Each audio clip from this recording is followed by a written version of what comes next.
I switched on the TV to break the uncomfortable silence filling the house.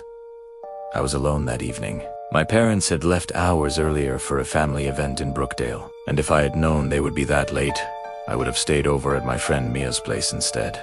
I headed to the kitchen to make a quick meal before bed. The overhead light flickered sharply, and I froze where I stood. It steadied again, so I exhaled and continued slicing vegetables.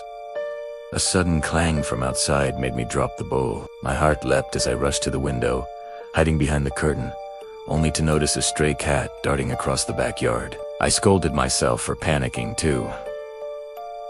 Easily, I carried my food to the living room and watched an episode of an old sitcom. When the lights flickered again, a tight knot formed in my chest. I hugged my knees, whispering a silent plea that the power would not go out. To my relief, the light stayed on. Our house stood on the far edge of the neighborhood, surrounded by long stretches of trees.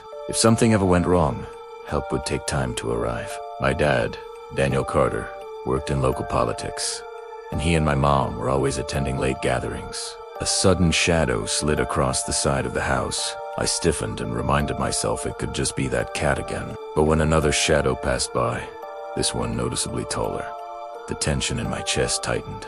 Then I heard voices outside. Low, urgent, male. My voice trembled as I called out, "Who is there?" The voices abruptly cut off. A knock followed.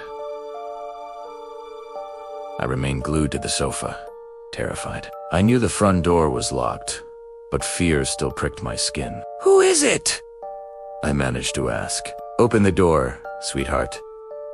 We just want to talk for a moment," a man responded. I had never heard his voice before. My pulse hammered painfully. I did not move or breathe. Then one of them rattled the doorknob and cursed, saying no one was coming to help me. Another voice chimed in. Two of them. My legs shook as I darted to the kitchen and grabbed the pepper spray and a kitchen knife. I positioned myself back in the living room, gripping both with trembling hands. A heavy thud slammed into the door, then another, and another. They were trying to break it. Panic clouded my mind as the door finally splintered inward and two masked men stormed in, guns in hand. My strength abandoned me. The knife and spray slipped from my hands and clattered to the floor. I screamed, but the shorter man struck me across the face, knocking the sound out of me. They dragged me to a dining chair, taped my mouth, and tied my hands tightly